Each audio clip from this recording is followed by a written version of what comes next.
اور پھر آگے دیکھیے قرآن نے بھی صحابہ کو نہیں چھوڑا، میرے اور آپ کے نبی نے بھی صحابہ کو نہیں چھوڑا، صرف یہی نہیں بلکہ سارے صحابہ اصحابی النجوم فبأیہم مقتدیتم اہتدیتم، یہ کہہ کر قرآن میں آپ صلی اللہ علیہ وسلم نے سارے صحابہ کو اپنے سینے کے ساتھ لگا لیا ہے۔ اب صحابہ کو میرے نبی نے سینے کے ساتھ لگا لیا ہے، کوئی مانے یا نہ مانے میرے نبی مان رہے ہیں، کوئی راضی ہو یا نہ ہو میرے نبی راضی ہیں۔ کوئی صحابہ سے بغض رکھے یا محبت رکھے، قرآن ان سے محبت کرنے والا ہے۔ کوئی صحابہ کے متعلق جیسی بھی گفتگو کرے، لیکن اللہ صحابہ سے محبت کرتے ہیں۔ کتنی محبت کرتے ہیں؟ جب ایمان کی باری آئی نا، جس ایمان کے بل بوتے پر میں نے اور آپ نے جنت میں جانا ہے، جس ایمان کے بل بوتے پر میں نے اور آپ کے سامنے میں نے اور آپ نے اللہ کے حضور کھڑا ہونا ہے، جب اس ایمان کی باری آئی نا، قرآن نے پتہ کیا کہا؟ آمنوا بمثل ما آمنتم به، آمنوا بمثل ما آمنتم به فقد اهتدوا۔ اگر ایمان لے کے آنا ہے نا، یہ محمد کھڑے ہیں، یہ محمد کے تابعدار کھڑے ہیں، یہ محمد کھڑے ہیں، یہ سامنے ایمان والے کھڑے ہیں، یہ محمد کھڑے ہیں، یہ سامنے محمد کے غلام کھڑے ہیں۔ ایمان پتہ کیسا لے کے آنا ہے؟ جیسے یہ لے کے آئے، جیسے یہ محمد ہیں، یہ صحابہ ہیں، یہ محمد ہیں، یہ صحابہ ہیں، یہ استاد ہیں، یہ شاگرد ہیں۔ اگر ایمان لے کے آنا ہے نا، ان جیسا لے کے آنا، فرما برداری کرنی ہے، ان جیسی کر کے آنا، تابعداری کرنی ہے، ان جیسی کر کے آنا، نماز لے کے آنی ہے، ان جیسی لے کے آنا، تلاوت لے کے آنی ہے، صحابہ جیسی لے کے آنا، روزہ لے کے آنا ہے، صحابہ جیسا لے کے آنا، حج لے کے آنا ہے، صحابہ جیسا لے کے آنا، اخلاق لے کے آنا ہے، صحابہ جیسا لے کے آنا، کردار لے کے آنا ہے، صحابہ جیسا لے کے آنا، علم لے کے آنا ہے، صحابہ جیسا لے کے آنا، عمل لے کے آنا ہے، صحابہ جیسا لے کے آنا، تقویٰ لے کے آنا ہے، صحابہ جیسا لے کے آنا۔ میرے اور آپ کے نبی نے بھی اور قرآن نے بھی ایسی شخصیات بنا کے صحابہ کو میرے اور آپ کے سامنے رکھا ہے کہ میں اور آپ صحابہ کو جب چھوڑتے ہیں، قرآن چھوٹ جاتا ہے، نبی چھوٹ جاتے ہیں، نبی روٹ جاتے ہیں۔ اس لیے ہم نہ قرآن کو چھوڑنے والے ہیں، نہ اپنے نبی کو چھوڑنے والے ہیں، نہ صحابہ کو چھوڑنے والے ہیں۔ صحابہ ہماری جان ہے، وہ محمد کے دیوانے ہیں، ہم صحابہ کے پروانے ہیں، وہ محمد کے ستارے ہیں۔ ہم اپنی جانیں صحابہ کی عظمت اور نموز کے لیے ہر آن ہر گھڑی اپنی جانوں کے نذرانے پیش کرنے کے لیے تیار ہیں۔ اس لیے کہ ان کے لیے جو جان قربان کی جاتی ہے، وہ جان بھی عالی شان بن جاتی ہے جب پیش ہوتا ہے بندہ صحابہ کی نموز کے لیے، صحابہ کی عظمت کے لیے، صحابہ کے دفاع کے لیے۔ جب بندہ اٹھتا ہے، اللہ اس کی رفعتوں میں اور زیادہ جو ہے وہ بلندیاں عطا فرماتے ہیں۔ صحابہ ایسے، صحابہ عام شخصیات نہیں، صحابہ قرآنی شخصیات نہیں، صحابہ عام شخصیات نہیں ہیں، صحابہ میرے نبی کے ستارے ہیں۔ ہم صحابہ کو نہیں چھوڑیں گے، ہم صحابہ کو چھوڑ ہی نہیں سکتے۔ چھڑوانے والے چاہتے ہیں ان کا دامن چھوٹے اور محمد کا دامن ہمارے ہاتھ میں نہ رہے، محمد کا دامن ہمارے ہاتھ میں نہ رہے۔ چھڑوانے والے اس کوشش میں ہیں، لیکن ہم دامن صحابہ کو چھوڑنے والے نہیں ہیں، اس لیے کہ صحابہ کے ہاتھ میں میرے نبی کا دامن ہے، صحابہ کے ہاتھ میں میرے نبی کا دامن ہے۔ جب ہم صحابہ کا دامن چھوڑتے ہیں، اپنے نبی کا دامن چھوٹتا ہے۔ جب ہم صحابہ کی نسبت کو بلاتے ہیں، اپنے نبی کو بھی بلا دیتے ہیں، اس لیے کہ میرے اور آپ کے نبی تو امی بنا کر بھیجے گئے۔ سارا قرآن لکھا صحابہ نے، سارا قرآن لکھا صحابہ نے۔ ہم صحابہ کو کیوں بلا دیں؟ ہم صحابہ کو کیسے بلا دیں؟ جب ہم صحابہ کو بلاتے ہیں، قرآن کی ایک آیت بھی باقی نہیں رہتی، اس لیے کہ سارے کا سارا قرآن میرے اور آپ کے نبی سے قرآن سن کر پہنچانے والے کون ہیں؟ صحابہ ہیں۔ میرے اور آپ کے نبی کی سیرت کو سن کر میرے اور آپ تک پہنچانے والے کون ہیں؟ صحابہ ہیں۔ اس لیے ہم صحابہ کو نہیں چھوڑ سکتے۔ صحابہ میرے نبی کی درسگاہ کے پہلے طالب علم ہیں، پہلے طلباء ہیں، سکتے. آج اگر ہماری مسجدیں آباد ہیں, آج اگر ہمارے مدارس آباد ہیں, یہ صدقہ صحابہ کا ہے, یہ قربانیاں صحابہ کی ہیں. صرف 10,000 قبریں ملتی ہیں جنت البقیع میں. صحابہ لاکھوں کی تعداد میں تھے, صرف 10,000 قبریں ملتی ہیں جنت البقیع میں. باقی سارے کے سارے صحابہ اپنے لیے نہیں, دین کے لیے, اپنے لیے نہیں, ایمان کے لیے, اپنے لیے نہیں, میرے اور آپ کے لیے چھوڑ دیا اپنا وطن. اپنے بچوں کی پرواہ کوئی نہیں کی, اپنے گھر بار کی پرواہ کوئی نہیں کی. عبد الرحمن بن ابی بکر پتہ کیا کہتے ہیں ایک دفعہ, عبد الرحمن بن ابی بکر, میں نے جو بات کی دلیل دینے لگا ہوں کہ اپنی جو ہے وہ کنبے کی پرواہ نہیں کی. عبد الرحمن بن ابی بکر جب مسلمان ہوئے نا تو کہنے لگے, ابا جان ایک دفعہ جب میں مسلمان نہیں ہوا تھا, جنگ ہو رہی تھی, میری تلوار کے نیچے آپ آ گئے تھے, میری تلوار کے نیچے آپ آ گئے تھے. میں نے صرف اس وجہ سے کہ یہ میرے باپ کی گردن ہے تلوار نہیں چلائی.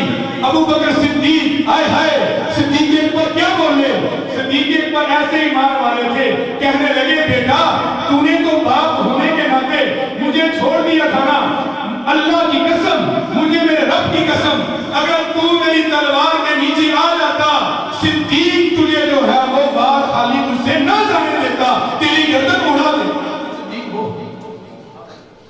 صدیق وہ ہے کہ جس نے اپنے بیٹے کو یہ جملے کہے, بیٹے کو جملے کہنے کوئی معمولی نہیں ہوتے. پھر میں نے اگلی بات کیا عرض کی کہ صحابہ نے اپنا کنبہ قبیلہ نہیں دیکھا, وطن بھی نہیں دیکھا.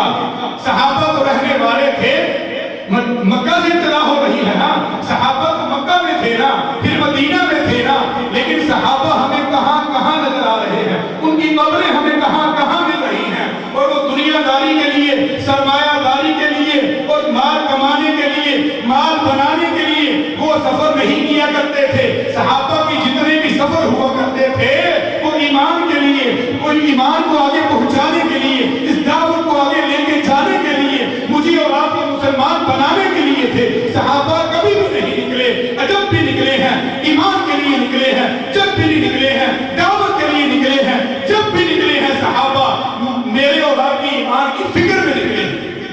ہم کیسے بنائے صحابہ؟ میں نے کیا عرض کیا کہ صحابہ رضی اللہ اجمعین وہ ہیں کہ جنہوں نے اپنا گھر بار بھی نہیں دیکھا, اپنا خاندان بھی نہیں دیکھا, اپنا کنبہ قبیلہ بھی نہیں دیکھا, اپنی شان نہیں دیکھی. جب نبی کے قدموں میں سر جھکا دیا نا, پھر کسی چیز کی پرواہ نہیں کی. راستے میں جو دیوار آتی گئی صحابہ اس دیوار کو گراتے گئے بغیر پرواہ کیے. جو مشکلیں بھی آئی صحابہ نے جھیلی, جو قربانیاں بھی آئیں صحابہ نے دی, جو مشقتیں اٹھانی پڑی صحابہ نے اٹھائی, لیکن میرے نبی کا دامن نہیں چھوڑا, اپنی پرواہ نہیں کی, دین کی پرواہ کی ہے. پرواہ کی بات کرتے ہیں عمر فاروق رضی اللہ تعالی. ایک دفعہ جا رہے تھے, ایک بوڑھی ماں عمر کو دیکھ کے نا کہتی, عمر تیری وجہ تو اسلام کو بڑی شان و شوکت ملی, تیری وجہ تو اسلام کو بڑی شان و شوکت ملی. آئے ہائے, فاروق اعظم رضی اللہ تعالیٰ عنہ نے جب یہ جملے سنے نا رونے لگے اور یہ کہا, اماں جان یہ جو بات آپ کہہ رہی ہے نا بات ایسی نہیں ہے. عمر تو وہ ہے کہ جس کو اونٹ بھی چرانے نہیں آتے تھے. بچپن میں میرا باپ مجھے اس وجہ سے ڈانٹا کرتا تھا, عمر تجھے اونٹ بھی چلانے نہیں آتے. اسلام کو عمر کی وجہ سے شان نہیں ملی, بلکہ عمر کو اسلام کی وجہ سے عظمت اور شان ملی. کون عمر؟ وہ عمر کہ میرے نبی نے زندگی میں فرمایا اگر میرے بعد کوئی نبی ہوتا تو فاروق ہوتا, عمر ہوتا. کون عمر کہ جب جس گلی میں سے گزر جاتے نا شیطان کو گلی چھوڑ دیا کرتا تھا. عمر وہ تھے, ایسے غیرت والے تھے, لیکن جب اسلام کو پھر اپنا سارا کچھ اسلام کے لیے قربان کر دیا۔ جس صحابی کا بھی تذکرہ کرو نا نرالی شان نکلے گی، نرالی شان دکھے گی۔ ان کے ذمہ کیا آیا؟ ان کی جو ہے وہ جولی میں کون سی عظمتیں آئیں؟ جب اسلام آیا نا تو چھپ چھپ کے عبادت کیا کرتے تھے مسلمان۔ غالباً 38 یا 39 مسلمان تھے۔ حضرت عمر فاروق رضی اللہ تعالیٰ عنہ جب مسلمان ہوئے نا 38 یا 39 مسلمان تھے۔ تو آپ صلی اللہ علیہ وسلم کی جب خدمت اقدس میں آئے نا، اسلام قبول کیا نا، میرے نبی صلی اللہ علیہ وسلم نے تھوڑی ہی دیر کے بعد کہا چلو ہم عبادت کرتے ہیں۔ عمر فاروق رضی اللہ تعالیٰ عنہ حیران و پریشان ہو گئے، یا رسول اللہ آپ حق پہ ہیں؟ فرمایا ہاں حق پہ ہیں۔ فرمایا جو دعوت دے رہے ہیں، فرمایا وہ بھی حق ہے، آپ میں بھی حق ہوں، دعوت بھی حق ہے۔ جب آپ بھی حق ہیں، دعوت بھی حق ہے، تو پھر یہ چھپ چھپ کے عبادت کیوں؟ پھر یہ چھپ چھپ کے عبادت کیوں؟ یا رسول اللہ چلیے۔ فرمایا عمر سی کمزور ہیں۔ یا رسول اللہ عمر آ گیا، انہیں کمزور نہیں ہوئے، ٹرو اٹھو چلیے۔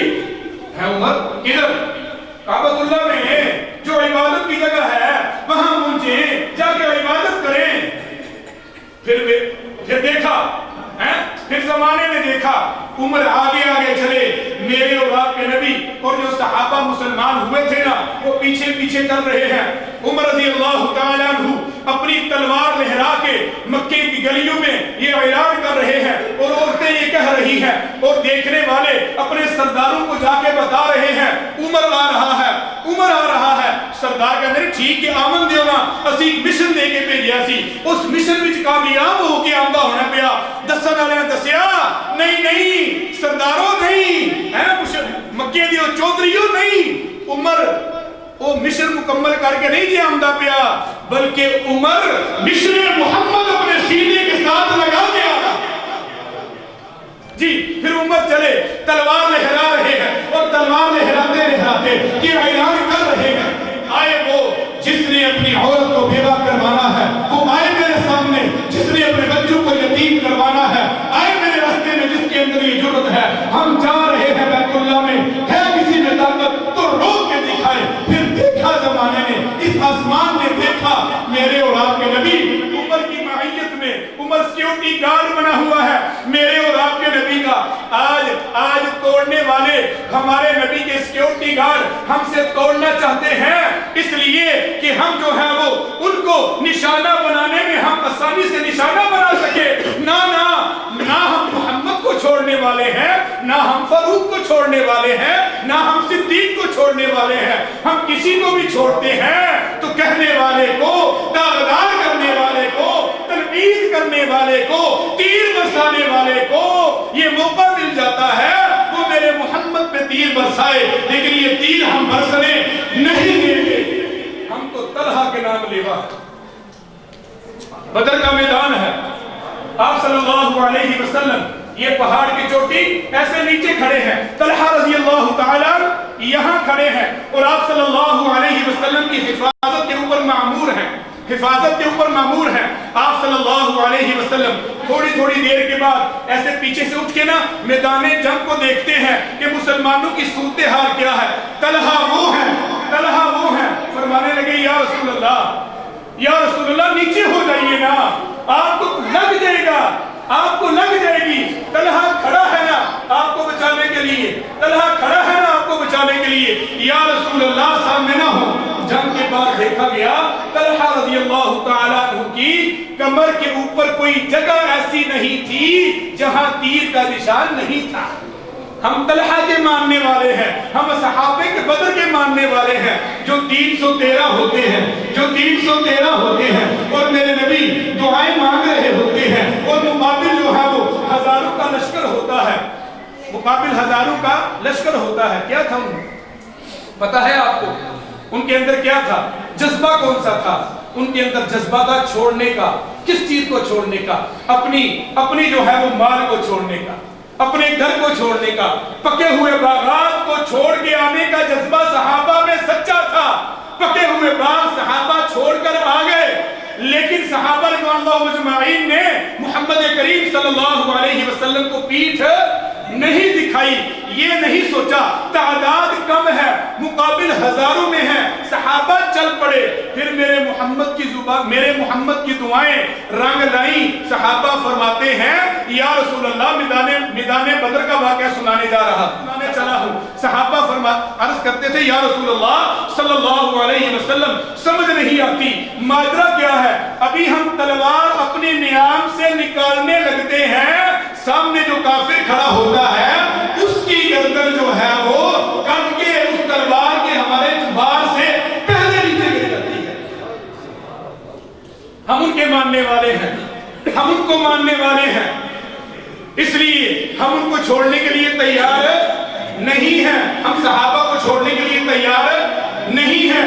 ہم کل بھی صحابہ کے ساتھ تھے، آج بھی صحابہ کے ساتھ ہیں، اور رہتی دنیا تک انشاءاللہ العزیز ہم صحابہ رضوان اللہ مجمعین کے ساتھ رہیں گے انشاءاللہ العزیز۔ صحابہ کو کیوں چاہتے ہیں؟ اس لیے کہ صحابہ قرآنی شخصیات ہیں۔ صحابہ کو کیوں چاہتے ہیں؟ اس لیے کہ صحابہ کی ہمارے نبی کے ساتھ نسبت ہے، نسبت کی وجہ سے صحابہ سے ہم پیار کرتے ہیں، اور یہ نسبتیں جو ہے وہ ایسی نہیں ہیں جن کو چھوڑا جا سکتا ہے یا بلایا جا سکتا ہے۔ یہ نسبتیں ہمارے سینے کے ساتھ جب تک رہتی ہیں ہمارے سینے محفوظ رہتے ہیں، دل کے ساتھ رہتی ہیں، دل محفوظ رہتے ہیں، جان کے ساتھ رہتی ہے، جان محفوظ رہتی ہے، اور اگر ہم جسم کے ساتھ رکھتے ہیں ہمارے جسم محفوظ رہتے ہیں، ہم دماغ میں رکھتے ہیں ہمارے دماغ محفوظ رہتے ہیں، ہم ایمان کے ساتھ رکھتے ہیں ہمارے ایمان محفوظ رہتے ہیں، ہم قرآن کے ساتھ رکھتے ہیں ہمارے قرآن محفوظ رہتے ہیں، ہم نماز کے ساتھ رکھتے ہیں ہماری نماز محفوظ رہتی ہے، ہم دنیا کے ساتھ رکھتے ہیں ہماری دنیا آباد رہتی ہے، ہم آخرت کے ساتھ رکھتے ہیں ہماری آخرت جو ہے وہ ہمارے ساتھ رہتی ہے۔ اللہ جل شانہ صحابہ کی محبتیں قادر ہمیشہ اپنے دلوں میں زندہ تبندہ رکھ کر ہم سب کو جینا اور اسی سوچ اور فکر میں مرنا نصیب فرمائے۔ تو آخر دعوانا ان الحمدللہ۔ یہ تھے، یہ کہاں پر بن رہا ہے؟ یہ بن رہا ہے مساجد کے اندر اور مدارس کے اندر، اور یہ مساجد اور مدارس الحمدللہ ثم الحمدللہ ہر انسان جانتا ہے، ہم میں سے حکومتی ہمارے لیے کوئی گرانٹ نہیں ہے، نہ ہم اس کا مطالبہ کرتے ہیں اور نہ ہمیں اس کی طلب ہے۔ الحمدللہ اللہ رب العزت کی ذات کے بھروسے پر اور آپ جیسے مخلصین کے تعاون سے یہ بہت بڑا ایک نظام یہ چل رہا ہے مدارس کا، اور انشاءاللہ یہ چلتا رہے گا، اور مدارس اسی طرح بچوں کو تیار کرتے رہیں گے۔ ہمارے ملک پاکستان کی جو مدارس ہیں نا ان کی بڑی خصوصیات ہے، ہمیں تو یہاں پر قدر نہیں نا ملک پاکستان اس کے مدارس کی۔ تو الحمدللہ جو ہمارے مدارس ہیں نا دنیا کے اندر سب سے زیادہ حفاظ سالانہ یہ تیار کر رہے ہیں، سب سے زیادہ علماء یہ تیار کر رہے ہیں ہمارے مدارس، اور یہ بے لوث خدمتیں کر رہے ہیں، بے لوث یہ دینی تعلیمات دے رہے ہیں بغیر کسی لالچ کے، بغیر کسی فیس کے۔ الحمدللہ وظائف دیے جا رہے ہیں، کھانے یہاں پر پک رہے ہیں، رہائشوں کا بہترین سے بہترین جو ہے ان کا انتظام وہ کیا جا رہا ہے، وہ چل رہا ہے یہ مدارس کے اندر۔ تو اب وہ بس حضرت آئی چاہتے ہیں، اس سے پہلے 5 منٹ کے لیے دوبارہ میں اپنے مدرسہ کے طالب علم حافظ ثاقب سے ملتمس ہوں وہ تشریف لائیں اور ایک نعت یا کلام پیش فرمائیں۔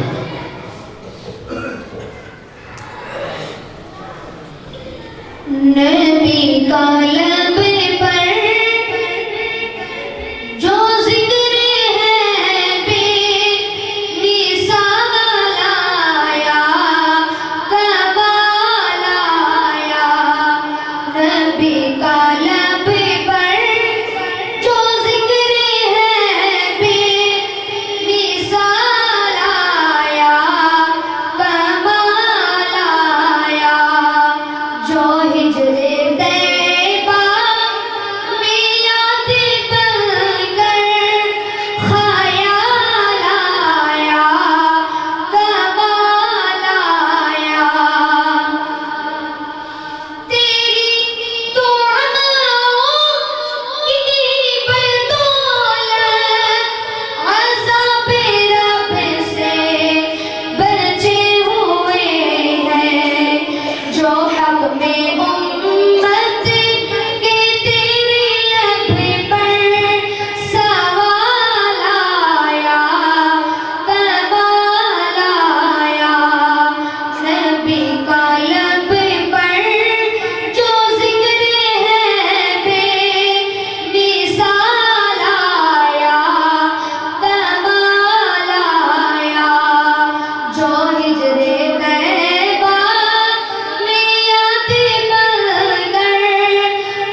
مفتی ڈاکٹر خلیق الرحمان صاحب جلوہ افروز ہو چکے ہیں. حضرت لاہور ہائی کورٹ کی مسجد کے خطیب ہیں. ظاہر ہے ہائی کورٹ ہے تو وہاں پر ججز اور وکلاء ہی جمعہ وغیرہ پڑھتے ہیں. تو حضرت ان اشخاص سے خطاب فرماتے ہیں, پڑھے لکھے لوگوں سے یہ خطاب فرماتے ہیں, اور نوجوانی کے اندر اللہ رب العزت نے علم و عمل سے نوازا ہے. حضرت مفتی بھی ہیں اور ساتھ جو دنیاوی کورس ہوتا ہے پی ایچ ڈی وہ بھی کیا ہوا ہے. اللہ رب العزت نے دینی اور دنیاوی علوم سے نوازا ہے. تو اب بلا تاخیر حضرت کا خطاب شروع کرواتے ہیں. حضرت مولانا مفتی ڈاکٹر خلیق الرحمان صاحب.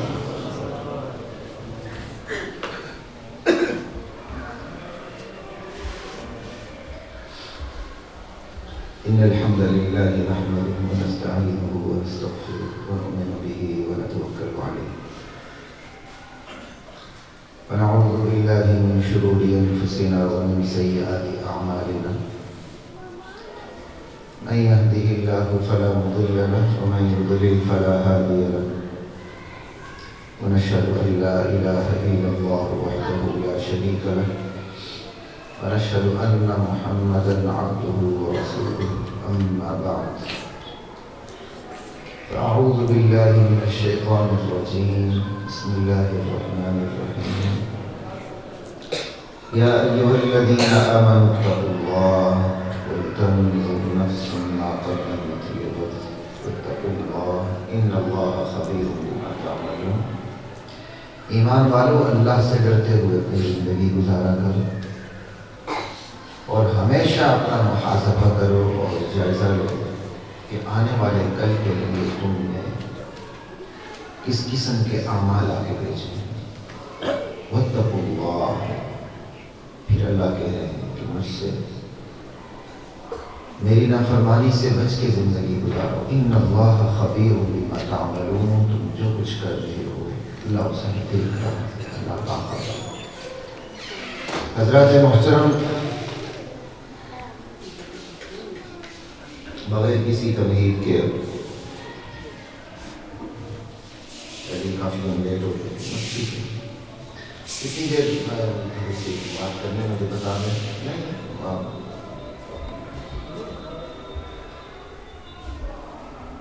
دیکھ لیتے ہیں. یہ بڑے ساتھی تھوڑے سے یہاں آ جائے تو مجھے بھی آسانیوں میں خالی ادھر نہ دیکھوں. سارے بچے ادھر ہیں اور بڑے ساتھی سارے ادھر ہیں. کم سے کم آپ بڑے سامنے ہوں گے تو میرا بھی شرح صدر ہوگا, ورنہ شرح صدر ہوگا.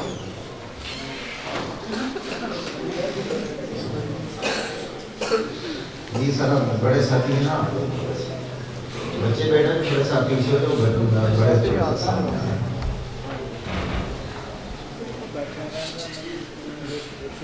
لا الہ الا اللہ. حضرات محترم, یہ جو میں نے آپ کے سامنے آیت قرآن کریم کی تلاوت کی ہے,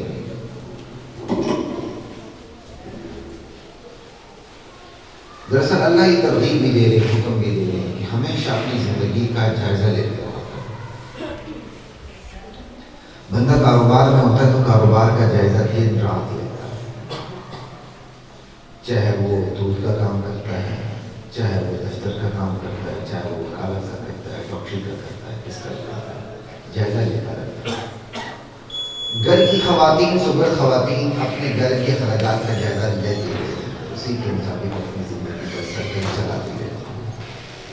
ٹھیک ہے, تو سب سے بڑی ذمہ داری میری اور آپ کی تو یہ کہ ہم اپنی زندگی کا جائزہ لیتے رہیں.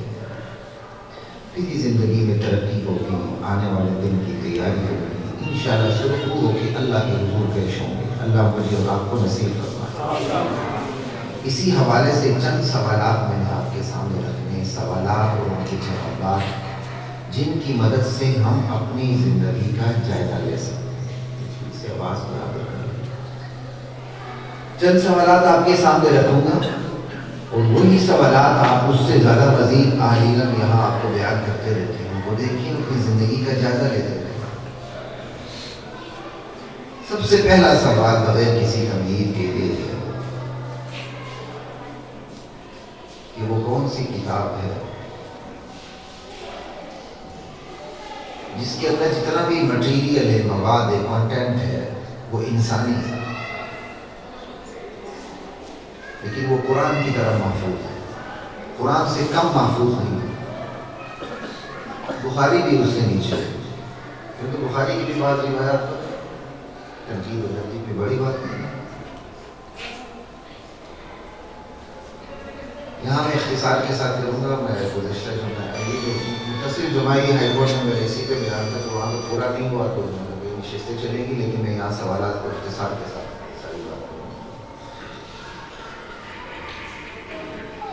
وہ کون سی کتاب ہے جو ہے انسانی؟ انسانی کا مطلب یہ کہ اس کا کانٹینٹ ہے، اندر مواد ہے، مٹیریل ہے۔